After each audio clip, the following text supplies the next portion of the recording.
Saya Nur Ain daripada Bukit Prima Pelangi, Kuala Lumpur. Ibu kepada Haris Arafat, pelajar multimedia kreatif di SG Academy. Pada mulanya anak saya struggle menghadapi masalah masa nak ambil SPM sebab bahasa Malaysia dia sangat lemah.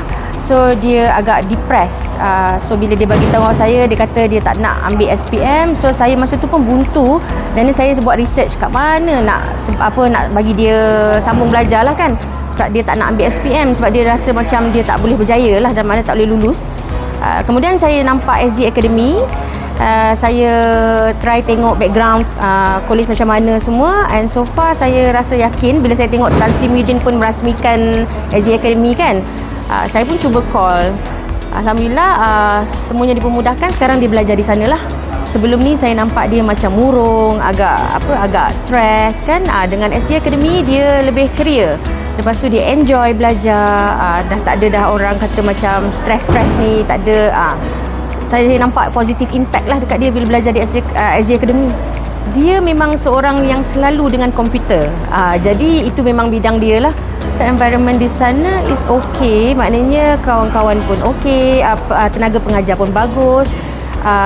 Suasana pun tak terlalu crowded kan. And then tempat makan pun semua senang. Maknanya orang kata kemudahan tu adalah.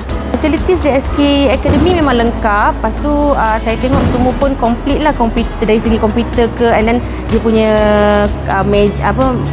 kelas ke kan. Saya tengok memang complete lah dan selesa untuk budak-budak belajar di sana.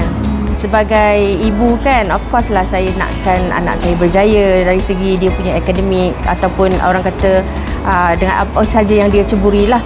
And saya nampak dia ada harapan lagi. Di SG Academy ni saya nampaklah ada sinar baru. Maknanya peluang kedua buat dia selepas dia dah give up dengan SPM kan. So ini yang saya rasa yang terbaik lah buat dia sekarang ni. Dan saya harap maknanya dia akan teruskan sampai dia habis di SG Academy dan akan lebih berjaya lah lepas tu. Kalau dulu dia agak rasa down, rasa self esteem tu rendah kan, tapi sekarang saya nampak dia lebih berkeyakinan. Maknanya dia nak cerita pasal apa yang dia belajar pun dia tahu kan. So saya nampak dia lebih banyak yang positif lah sejak dia join SG Academy.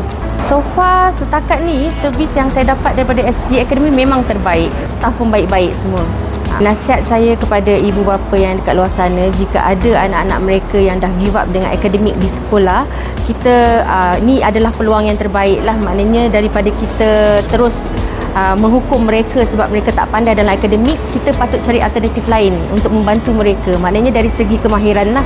Dan SG Academy adalah satu platform yang sangat bagus untuk kita ketengahkan lagi bakat yang ada pada anak-anak kita, memberi peluang kedua pada mereka untuk terus maju ke hadapan. Kita manusia ni lain-lain, ada yang bijak dalam akademik, ada yang bagus dari segi kemahiran, and then orang kata peluang pekerjaan ni luas. Ada yang bahagian akademik diperlukan, ada yang bahagian kemahiran yang diperlukan. Jadi saya rasa tak ada masalah kot kalau mereka tumpukan pada kemahiran jika mereka gagal dalam akademik. Maknanya masih boleh lagi terus berjaya lah. Tak ada orang kata tak ada istilah gagal akademik, gagal selama-lamanya macam tu. Kalau kata kita ada akademik je tapi kemahiran pun tak ada, saya rasa sekarang ni orang lebih nak kemahiran kot kan. Pekerjaan-pekerjaan di luar sana pun yang berkemahiran tinggi ni yang lebih on demand orang cakap. TVET saya pernah dengar tapi saya tak pasti kewujudan dia sampailah anak saya bagi tahu saya dia ada masalah dengan akademik dia, baru saya buat research. Career wise saya rasa bidang yang anak saya ambil multimedia ni on demand. Maknanya sekarang ni kita pun tahu kan kita punya media sosial macam mana. Sebab saya tahu tak silap saya course dia ni boleh jadi content creator kan. Dari segi benda tu memang diperlukan lah dari semasa ke semasa kan. Sebab sekarang kini zaman orang kata zaman media sosial. SG Academy memang terbaik.